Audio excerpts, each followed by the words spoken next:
आजचा माझा सिनेमा आहे पाकीझा. 1972 साली आलेला सिनेमा आहे तो. महल पिक्चर्सचा निर्माता निर्माता आणि दिग्दर्शक होते कमाल अमरोही साहेब. तर आता तुमच्या समोर मी घेऊन येतोय पाकीझा.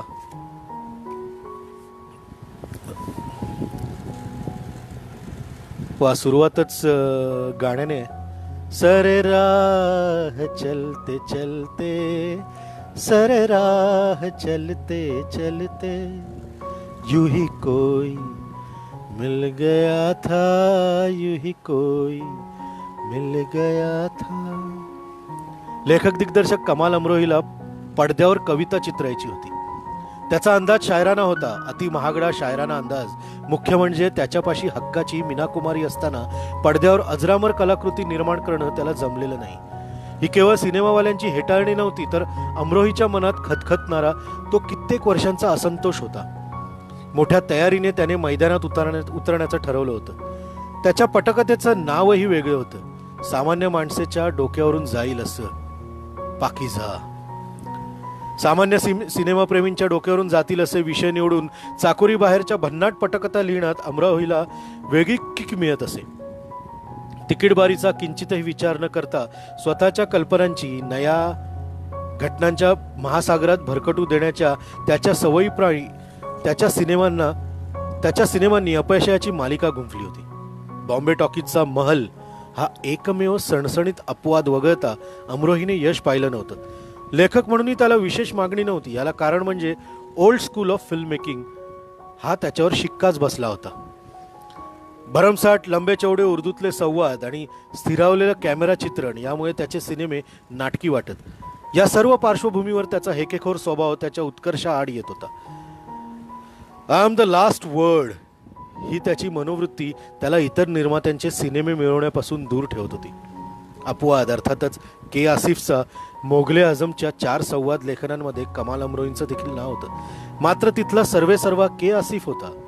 आसिफच्या मनात आलं तर तो अमरोहींचे संवादही उलटसुलट फिरवून देण्यासाठी अमरोहीलाच सेटवर पाचारण करत असे.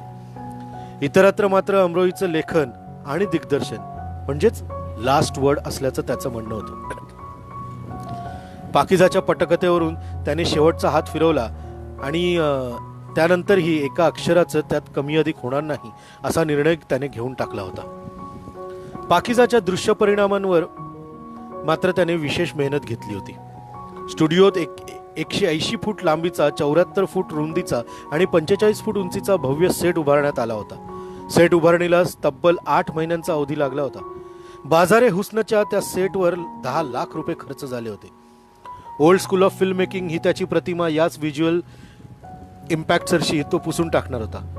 पटकथेतील काळ 20व्या शतकातील सुरुवातीचा होता. ब्रिटिश राजवटीचा उल्लेखही न करता स्वातंत्र्यपूर्व वातावरण दिसणं आवश्यक होतं. त्यासाठी जुन्या जमान्यातील चांदीचा पत्रा मारलेल्या बग्गी सेटवर आणल्या होत्या.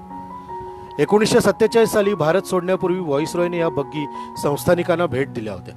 बग्गींवर बंकिमहम पॅलेसचे कोरीव ठसे स्पष्ट दिसत होते. तसे ते दिसावेत हीच पटकथेची अपेक्षा होती. 2 बग्गींनी मिळून एकेका दिवसाला सेटवर फिरण्याची किंमत होती 40,000 रुपये. 1956-57 तो काळ होता. सेटची रचना अशा पद्धतीने करण्यात आली होती की एका जागेवर कॅमेरा स्थिर ठेवला तरी वाईड अँगलने 16 विविध दृश्य चित्रित करता यावेत. त्यासाठी कमाल अमरोहीला सिनेमास्कोप पडदा अपेक्षित होता. मात्र तोपर्यंत पडद्यावरचं हिंदी कथानक सिनेमास्कोप फ्रेममधून प्रेक्षकांपर्यंत पोहोचवण्याचं धैर्य कोणत्याही हिंदी निर्मात्याने दाखवलं नव्हतं. चित्रणापूर्वी तमाम प्रमुख कलावंतांच्या हाती अमरोहीने संपूर्ण पटकथेची हस्तलिखित ठेवली. मीना कुमारीच्या आयुष्यातील हा सर्वश्रेष्ठ सिनेमा असल्याचं तो उघडपणे बोलत होता. नर्गिस आणि साहेबजान या दुहेरी व्यक्तिमत्वांमध्ये मीना कुमारी सोबत अशोक कुमार आणि सप्रू. महलच्या काळापासून अमरोहीचं अशोक कुमारशी ट्युनिंग जमलं होतं. त्याने नायकाची व्यक्तिरेखा लिहित असतानाच अशोक कुमारचं व्यक्तिमत्व डोळ्यासमोर ठेवलं होतं आणि तरीही सिनेमा स्वीकारताना अशोक कुमारने 10 वेळा अमरोहीची समजूत काढण्याचा प्रयत्न केला. पाकिजाच्या पटकथेला अभिप्रेत असणाऱ्या नायकाचं वय 30च्या आसपास असल्याचं स्वतः अशोक कुमारचं मत पडलं. हिरो सदृश नायकाच्या पठडीत बसून तो स्वतःचं हसं करून घेऊ इच्छित नव्हता. अमरोही मात्र निर्णयावर ठाम होता. त्याचा नाईलाज होता. वर्षानुवर्षाच्या त्याच्या एकलकोंड्या स्वभावामुळे सिनेमासृष्टीतील बदलत्या प्रवाहाशी त्याची जान पेहचान नव्हती. त्याचबरोबर जुन्या समवयस्क पिढीशी जेमतेम संबंध होते. Mehboob Khan, Bimal Roy, Raj Kapoor, B R Chopra, V Shantaram, S Mukherjee या बड्या यशस्वी दिग्दर्शकांच्या फौजफाट्यात त्याचंही नावही घेतलं जात नसल्याने त्याच्यासह काम करायला तरुण पिढी उत्सुकही नव्हती. मीना कुमारी मात्र हरखून गेली होती. तिच्या मते तिने कमाल अमरोही नामक महान सर्जनशील कलावंताशी निकाह केला होता. तिच्या या मतावर सिनेमासृष्टी फिदी हसत असे. सिनेमावाल्यांनी कमाल अमरोहीकडे मीना कुमारीच्या प्रतिभेवर अंकुश ठेवू पाहणारा सेक्रेटरी कम नवरा या एवढ्याच दृष्टिकोनातून पाहिलं. तेव्हा with Pakeezah Meena Kumari had a point to prove. Pakeezah झटपट पूर्ण व्हावा म्हणून तिने नवे सिनेमे घेण्याचे बंद केलं. अमरोहीने तिच्या सेटवरील सिनेमाच्या निर्मात्यांना देखील तारखा फिरवत पळायला सुरुवात केली. निर्माते खवळले. मीना कुमारी पाकिजाला प्राधान्य देत होती. यात कुठेतरी नर्गिसचा मदर इंडिया कारणीभूत होता. सिनेमासृष्टीत नर्गिसची प्रचंड हवा निर्माण झाली होती. मदर इंडियाच्या प्रदर्शनासह नर्गिस इतर अभिनेत्रींच्या तुलनेत कित्येक पट अधिक श्रेष्ठ ठरणार असल्याचं आधीच प्रसवलं जात होतं. हिंदी पडद्यावरचा आदर्श मेलोड्रामा म्हणून मदर इंडियाकडे प्रदर्शनापूर्वीच बोट दाखवायला सुरुवात झाली होती. मेहबूबच्या हुशार शोमनशिपचा तो भाग होता.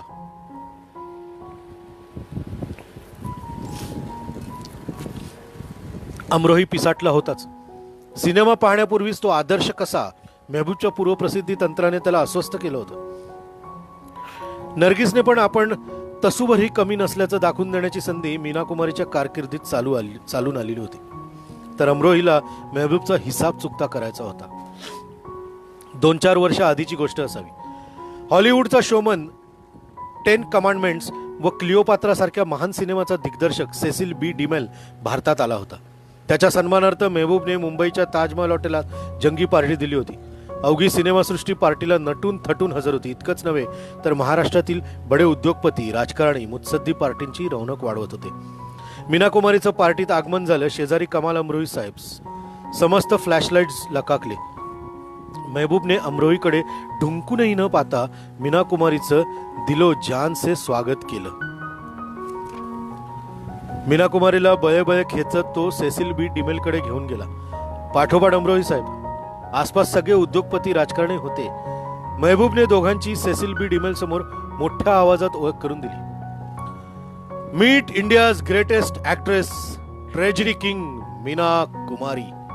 आणि मग छोटासा पॉज घेऊन, he is her husband mister Kamal Amrohi.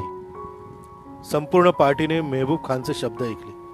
अमरोहीच्या पायाखालची जमीन सरकली. बाणापेक्षाही अधिक तीव्रतेने ते शब्द हृदयात शिरले. फक्त मीना कुमारीचा नवरा? अमरोही अपमानाने उद्ध्वस्त झाला होता. 4 वर्ष उलटून गेल्यानंतरही जखम ताजी होती. पाकिजाची पटकथा आणि दृश्य परिणाम म्हणजे अमरोहीने मेहबूबला दिलेलं उत्तर होतं. स्त्री व्यक्तिरेखा मध्यवर्ती असूनही ठेवूनही मेलोड्रामा न करता शानदार सिनेमा करून दाखवेन. त्याच्यातील सर्जनशील लेखक दिग्दर्शक स्वतःशीच पुटपुटत असे. त्याने पाकिजा संदर्भातील एक गोष्ट कागदावर चितारली होती. तरीही त्याचं समाधान होत नसे. एकेका दृश्यासाठी 7-8 दिवसांच्या तालमी झाल्यानंतर तेवढ्या दृश्यांचं लेखन बदलून पुन्हा तालमी होऊ लागल्या. तेव्हा मीना कुमारी उखडली. अशाने सिनेमा पुढच्या जन्मात देखील पूर्ण होणार नाही. इतर निर्मात्यांच्या तारखा घेतल्यात, त्यांना काय उत्तर देणार? सेटवर दृश्यातील संवाद बदलण्याच्या कामी तासनतास वाया जाऊ लागले. दिलीप कुमारच्या हस्तक्षेपानंतरही कोहिनूर झपाट्याने पूर्ण होतोय. बिमल रॉयचा यहुदी तर सलग 4 महिन्यात पूर्ण झालाय. पाकिजा असा काय जगावेगळा बनतोय? मीना कुमारी शाब्दिक बाचाबाची पर्यंत जाऊन पोचली. अमरोही संतापून लाल झाला. असेल बिमल रॉय श्रेष्ठ आणि मोठा म्हणून मी कुणीच नाही, आणि कोहिनूर पाकिजा सगळे एकाच तागडीत तोलले जाणार. सब घोडे 12%. पाकिजाचा अफाट कॅनव्हास आणि त्याच्यातील भव्य दिव्यता पाहून अमरोहीला संगीतकार म्हणून पुन्हा पुन्हा एकच नाव डोळ्यासमोर दिसत होतं, ते म्हणजे नौशाद. नौशाद एका वेळेस फार तर 2 सिनेमे स्वीकारत असे. त्यातून के आसिफच्या मोगले आझमने त्याला भरपूर व्यस्त ठेवलं होतं. त्याने नम्रपणे अमरोहीला नकार दिला आणि गुलाम मोहम्मदचं नाव सुचवलं. गुलाम मोहम्मद वर्षानुवर्षे नौशादचा सहाय्यक होता. गुलाम मोहम्मद पाकिजा एवढा जड विषय हाताळता येईल का याविषयी अमरोही साशंक होता, पण नौशादने हमी घेतली. अमरोहीच्या मनातला संदेह दूर करण्यासाठी म्हणून रेकॉर्डिंगला हजर राहण्याची देखील तयारी दर्शवली. अमरोहीने गुलाम मोहम्मदच्या हाती पाकिजा सोपवला. गुलाम मोहम्मद लता मंगेशकरच्या आवाजात गाणी रेकॉर्ड करत सुटला. इन्ही लोगों ने ले लीना दुपट्टा मेरा चित्रित करण्यात येत असताना सेटवर एकाच वेळेस कित्येक हजार वोल्ट्सचे दिवे जळत होते. ब्लॅक अँड व्हाईट चित्रणाचा अद्वितीय नमुना कॅमेरामन जोसेफ विर्शिंग सादर करत होता. सावली आणि प्रकाशाच्या माध्यमातून त्याला फ्रेमची भव्यता दर्शवायची होती. त्यासाठी बहुतेक चित्रण संध्याकाळी 6:30 वाजता सुरू होई आणि पहाटे 5 वाजता पॅकअप होई. प्रत्येक टेक नंतर सगळे दिवे विझवण्याच्या कामी युनिटमधील 20 स्पॉटबॉयचा 15 मिनिटाचा वेळ खर्च होत असे.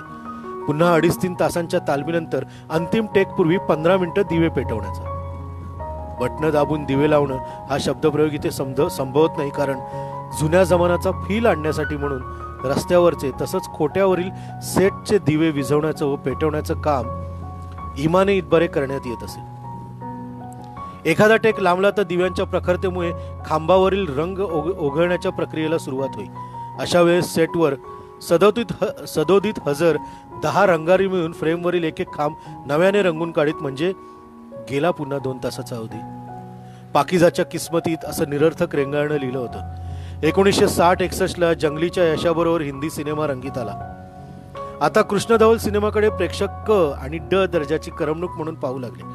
मुख्य म्हणजे वितरक त्याला हात लावण्यास कचरू लागले. अमरोहीने चक्क महिन्याभराचं ब्लॅक अँड व्हाईट चित्रण केराच्या टोपलीत टाकलं आणि त्याच सेटवर रंगीत चित्रणाचा निर्णय घेऊन टाकला.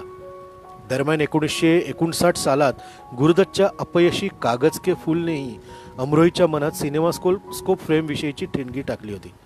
त्याला सिनेमास्कोप फ्रेम मधल्या सेटवरचं इन्ही लोगोने याचं चित्रण रंगीत चित्रण डोळ्यासमोर दिसत होतं. मेट्रो गोल्डविन मेयर कंपनीकडून अमरोहीने रॉयल्टी तत्वावर सिनेमास्कोप लेन्सेस मिळवल्या. अमरोहीने त्या लेन्सवर 2 दिवसाचं थातुरमातुर चित्रण केलं आणि चित्रित भाग इंग्लंडमधील प्रोसेसिंग सेंटरला पाठवून दिला. तिथून हिरवा कंदील मिळताच क्षणी इथे मीना कुमारीवरील महत्वपूर्ण दृश्यांच्या चित्रणाला प्रारंभ होणार होता. इंग्लंडहून सगळं आलबेल असण्याचं सांगण्यात आलं. कॅमेरामनने आधीच लेन्स ओके केली होती, तरीही अमरोहीने स्वतः रश प्रिंट पाहण्याची इच्छा व्यक्त केली. त्याने पहिल्याच फटक्यात पडद्यावरची फ्रेम आउट फोकस असल्याचा निर्वाळा दिला. युनिटमध्ये त्याला कोणीच पाठिंबा दिला नाही. त्याने मुंबईतील मेट्रो गोल्डविन मेयर कंपनीच्या एजंटशी संपर्क साधला. कंपनीने अधिकृत चाचणी केली. भारतात आणि त्यानंतर इंग्लंडमधील त्यांच्या प्रयोगशाळेत अमरोही अचूक सांगत असल्याचं त्यांच्या लक्षात आलं. त्यांनी अमरोहीला आभाराचं मोठं पत्र पाठवलं. लेन्सची रॉयल्टी नाकारली आणि त्याचबरोबर लेन्सची सुधारित आवृत्ती अमरोहीला भेटच्या रूपाने देऊन टाकली. आता सगळं रंगीत, चकचकीत आणि सिनेमास्कोपच्या आडव्या फ्रेममध्ये दिसणार होतं. 180 फुटांच्या सेटला नव्याने रंग देण्यात आला होता. सेटच्या रंगसंगतीनुसार कलाकारांची वेशभूषा जुळवण्याची नव्याने तयारी झाली. रोमॅन्टिक नायक म्हणून अशोक कुमारचे दिवस संपल्यागतच जमा होते.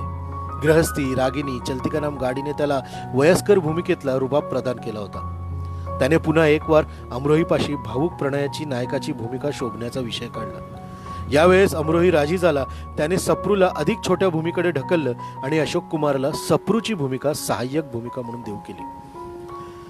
तर सर्वाधिक गहन प्रश्न उभा राहिला नायकाचा. 60च्या दशकात हिंदी सिनेमाच्या बदललेल्या चौकटीत नवा नायक ग्लॅमरस स्टार असणं ही वितरकांची पहिली अट होती. त्याशिवाय इतका महागडा पाकिजा अव्वाच्या सव्वा किमतीला विकत कोण घेईल?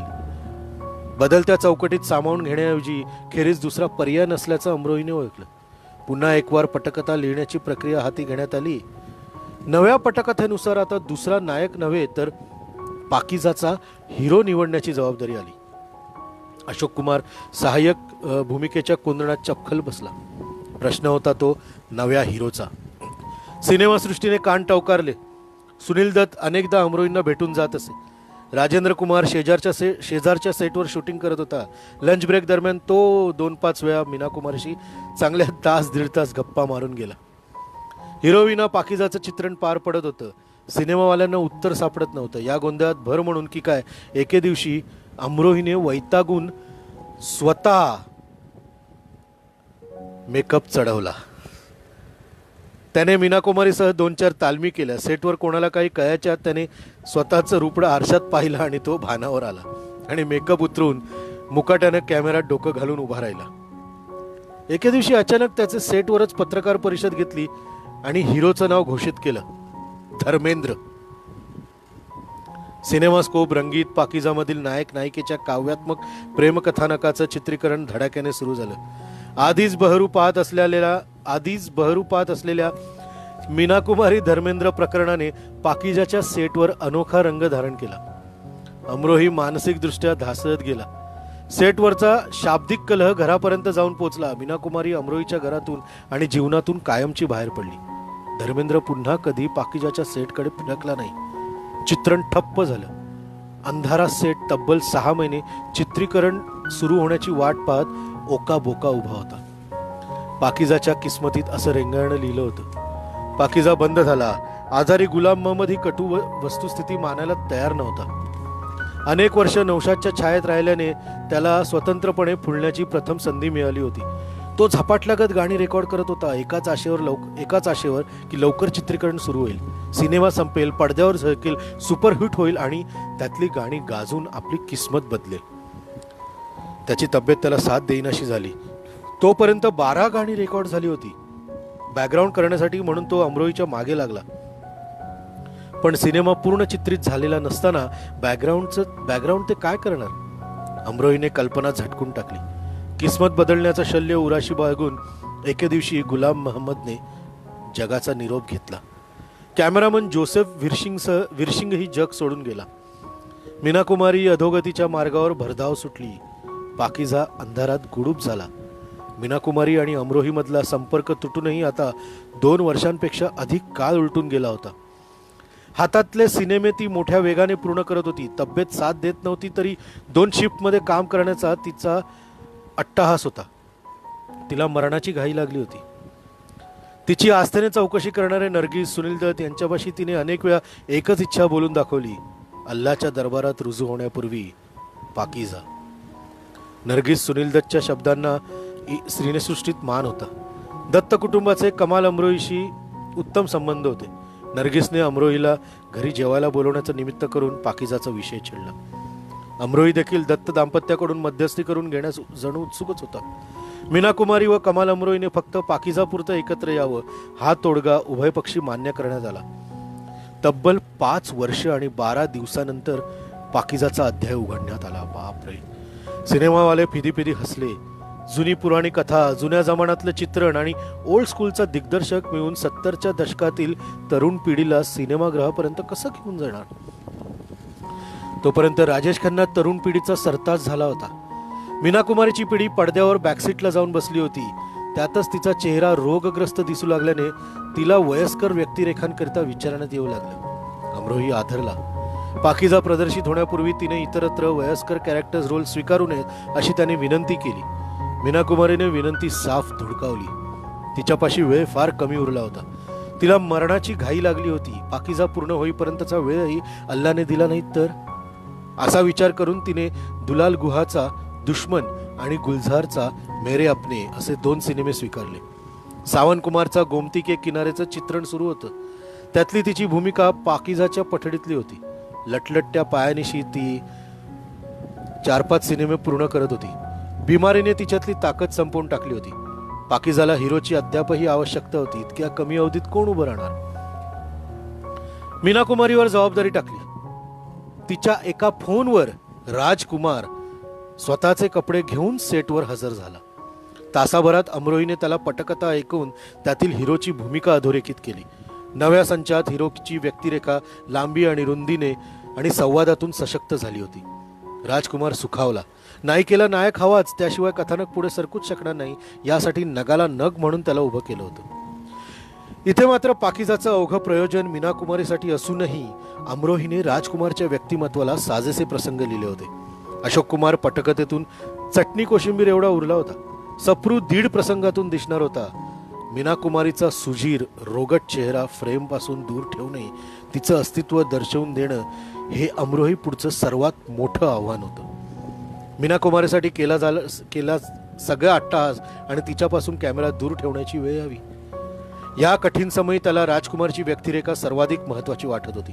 दिवंगत गुलाम मोहम्मदने लता रफीचं अप्रतिम द्वंद्वगीत रेकॉर्ड करून ठेवलं होतं. मीना कुमारीच्या चेहऱ्याची विल्हेवाट पाहता अमरोहीने ते गाणं रद्द करून टाकण्याचा निर्णय घेतला होता. मात्र तेवढा एकच पुरुषी स्वर त्याच्या सिनेमात असल्याने आणि गाणं अप्रतिम झाल्याने अमरोहीला ते पुन्हा घुसवण्याचा मोह आवरेना. तेव्हा राजकुमारचा चेहरा मध्यवर्ती ठेवून मीना कुमारीला झाकण्या वाचून त्याला पर्याय नव्हता. राजकुमार सोबत मीना कुमारीची डमी गाण्यात वापरली आहे. तीरे नजर देखेंगे, जखमे जिगर देखेंगे. यामधील अवघड जागा चेहऱ्यावर घुंगट घेऊन पद्मा खन्नाने निभावून नेल्यात. मीना कुमारीला साधं उभं राहणं देखील कठीण होतं. ज्या तीव्र असंतोषात कमाल अमरोहीने 50च्या दशकात पाकिजाची सुरुवात केली, तितक्याच परिपक्व शांततेत आणि प्रकाश झोतापासून दूर जात त्याने 1970-71 दरम्यान त्यावर काम केलं. 70च्या दशकातील तरुण पिढीला मीना कुमारी परिचयाची असली तरी त्याला पाकिजामध्ये काडी मात्र रस नव्हता. सिनेमासृष्टी तर पाकिजाकडे रेंगाळलेली आणि कधी न पूर्ण होणारी कलाकृती याच नकारात्मक दृष्टीने पाहत होती. आता अमरोहीला कुणाशी कोणते हिशोब चुकते करायचे नव्हते. ज्याला दाखवून द्यायचं होतं तो मेहबूब खान 1964 साली निवर्तला होता. ज्या मीना कुमारीला तो सर्वश्रेष्ठ अभिनेत्री म्हणून नर्गिसपेक्षा अधिक मान्यता मिळवून देणार होता, ती एलिझाबेथ नर्गिस होममध्ये आयुष्याच्या शेवटच्या घटका मोजत होती. आणि नर्गिस तिने अभिनय संन्यास घेऊनही दशक उलटलं होतं. सुनील दत्तशी लग्न केल्यानंतर नर्गिसच्या विचारसरणीचा नूर पालटला होता. पाकिजा निर्मितीच्या प्रक्रियेत सुनील दत्त समवेत तिचा महत्वाचा वाटा होता. मृत्यूच्या दारात उभ्या मीना कुमारीला आयुष्याच्या शेवटी पाकिजा केल्याचं समाधान मिळावं अशी दत्त दाम्पत्याची मनापासून इच्छा होती. पाकिजा वितरकांना दाखवण्यात आला. त्यातला उत्तरार्ध आणि राजकुमारच्या व्यक्तिरेखेचा भाग उत्तम रंगल्याचं त्यांनी उत्स्फूर्तपणे सांगितलं. मात्र त्याचबरोबर गुलाम मोहम्मदच्या गाण्यांवर त्यांनी जोरदार आक्षेप घेतला. मेरे सपनों की रानी कब आएगी तू दर्शवणारा 70च्या दशकातला फास्ट ट्रेंड त्यात दिसत नव्हता. कैफ, भोपाली, मजरू सुलतानपुरी, कैफी आझमी यांची जड उर्दू शायरी आम जनतेच्या डोक्यावरून जाणार यावर वितरकांचं एकमत झालं. अमरोहीने राहुल देव बर्मन किंवा लक्ष्मीकांत प्यारेलाल सहित नवी गाणी रेकॉर्ड करावीत असा प्रस्ताव मांडण्यात आला आणि अमरोहीने तो साफ धुडकावून लावला.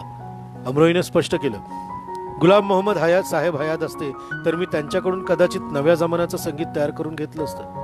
आता एका मृत माणसाचा विश्वासघात करणं मला जमणार नाही. हा विषय संपला. सिनेमाची लांबी कमी करण्याचं अमरोहीने मंजूर केलं. बॅकग्राऊंड संगीत सुरुवातीची नावं चित्रित होण्यापूर्वी सिनेमा 17,500 फुटांपेक्षा अधिक लांबीचा झाला होता. बापरे. गुलाम मोहम्मदच्या अनुपस्थितीत त्याला पार्श्वसंगीताची वस्त्र चढवण्याची जबाबदारी अर्थातच नौशादवर आली. नौशादने अनेक वर्षांपूर्वी अमरोहीला शब्द दिला होता. गुलाम मोहम्मदच्या अद्वितीय गाण्यानंतरही नौशादची पार्श्वसंगीतातील कामगिरी अपूर्व होती. पाकिजाला व्हिज्युअल उंचीवर नेण्याच्या कार्यात नौशादच्या पार्श्वसंगीताचा सिंहाचा वाटा मानला जातो. टायटल म्युझिकमधील वाद्यांचा वापर आणि त्यासोबत लताबाईंच्या आवाजातली तान, त्याने ओळखलेली शास्त्रोक्त चीज यामुळे पाकिजाची शायराना प्रकृती पहिल्या फ्रेमपासून प्रेक्षकांना वेगळ्या विश्वात घेऊन जाते. तब्बल 1.5 महिना नौशादने यावर भरपूर मेहनत घेतली. पक्ष्यांची चिवचिव, आगगाडीची शिट्टी, रेल्वे रुळावरून धडधडत जाणाऱ्या आगगाडीचा आवाज, बांगड्याची किणकिण यासाठी त्यांनी वेगळा साऊंड ट्रॅक तयार केला. बलसाड, बिल्लीमोरा येथे जाऊन विविध आवाज रेकॉर्ड केले. मुजऱ्याचं, कोठ्याचं वातावरण अचूक टिपत त्याने वाद्यांऐवजी शास्त्रोक्त चिजांवर भर दिला. परवीन सुल्ताना, वाणी जयराम, राजकुमारी, नसीम चोप्रा यांच्या आवाजातील शास्त्रोक्त चिजा त्याने पार्श्वसंगीत म्हणून वातावरण निर्मितीसाठी वापरल्या. मग कुठून तरी ठुमरीचा आवाज येतोय, कुठेतरी गझल गायली जाते, कजरी, खयाल, तबल्याचे तोडे या सर्व गोष्टी एकमेकांवर ओव्हरलॅप केल्याने अमरोहीच्या चित्रणाला अधिक वजन प्राप्त झाले. दिग्दर्शक, व्हिज्युअलायझर म्हणून त्याला जे अभिप्रेत होते ते सर्व त्याला ध्वनीच्या माध्यमातून मिळाले होतं. पाकिजाचं संपूर्ण श्रेय गुलाम मोहम्मदला मिळावं या हेतूने नामावलीत आपला उल्लेखही होऊ नये अशी नौशादने विनंती केली होती. मात्र गाणी रेकॉर्ड झाल्यापासून सिनेमा प्रदर्शित होईपर्यंत इतका प्रचंड काळ उलटून गेला होता की त्याचं पार्श्वसंगीत गुलाम मोहम्मदने केलेलं नाही हे जग जाहीर होतं. सिनेमा प्रदर्शित होण्याची तारीख आली तोपर्यंत सिनेमासृष्टी आणि सिनेमाप्रेमी गुलाम मोहम्मदला विसरूनही गेले होते. त्यातून नौशादने पार्श्वसंगीतला स्वतंत्र व्यक्तिमत्व देऊ केलं होतं. पाकिजा पाहताना तो प्रश्न उपस्थित झाला असता. त्यापूर्वीच कमाल अमरोहीने स्पष्ट केलं. त्या काळात तर मौसम है आशिकाना आणि चलो दिलदार चलो ही 2 गाणी नौशादने दिली आहेत असाही अपप्रचार झाला होता. सिनेमाची लांबी वाढत होती म्हणून मग अमरोहीने ओ तन्हाई सुनाया करती है कुछ बीते दिनों का अफसाना, पीके चले ये चले हम है शराबी निगाहें यार के आणि प्यारे बाबुल की दुहाई आज मैं हो रही पराई आणि चलो दिलदार चलोचा भाग 2 अशी लताबाईंची 4 सोलो गाणी कमी केली. नौशादने जी 7 वेगळी शास्त्रोक्त गाणी रेकॉर्ड केली होती ती 1-1, 2-2 वेळी पार्श्वसंगीतात अंतर्भूत करण्याच्या इराद्याने.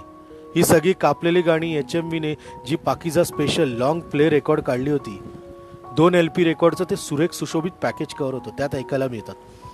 प्रदर्शनापूर्वी अर्थात पाकिजाची गाणी हा सर्वाधिक कच्चा भाग ठरावा असा शेरा मारून वितरकांनी सिनेमा चढ्या भावात विकत घेतला. 4 फेब्रुवारी 1972ला मुंबईच्या मराठा मंदिरसह भारतभर पाकिजा प्रदर्शित झाला.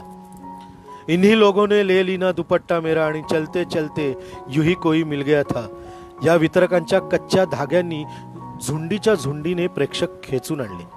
RD बर्मन, जवानी दिवानी, अपना देश, परिचय, अमर प्रेम, मेरे जीवन साथी आणि लक्ष्मीकांत प्यारेलाल, शोर, कल्याणजी आनंदजी, व्हिक्टोरिया नंबर 203 यांनी संगीत क्षेत्र वाटून घेतलं होतं.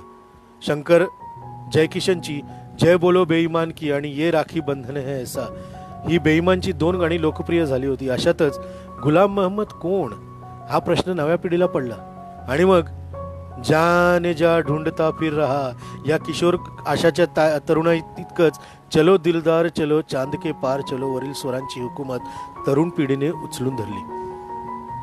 अमर प्रेमचं रैना बीती जाय की थाडे रहियो असा प्रश्न चक्क शास्त्रीय संगीतातील जाणकारांना पडला. मीना कुमारी भोवतालच्या गूढ वलयानं पाकिजाला उत्तम प्रेक्षक वर्ग मिळवून दिला की मग दुहेरी भूमिकेच्या जबरदस्त परिणामाने मीना कुमारीच्या वास्तवातील शोकांतिकेला ग्लॅमर निर्माण केलं. याचं उत्तर सापडणं कठीण आहे.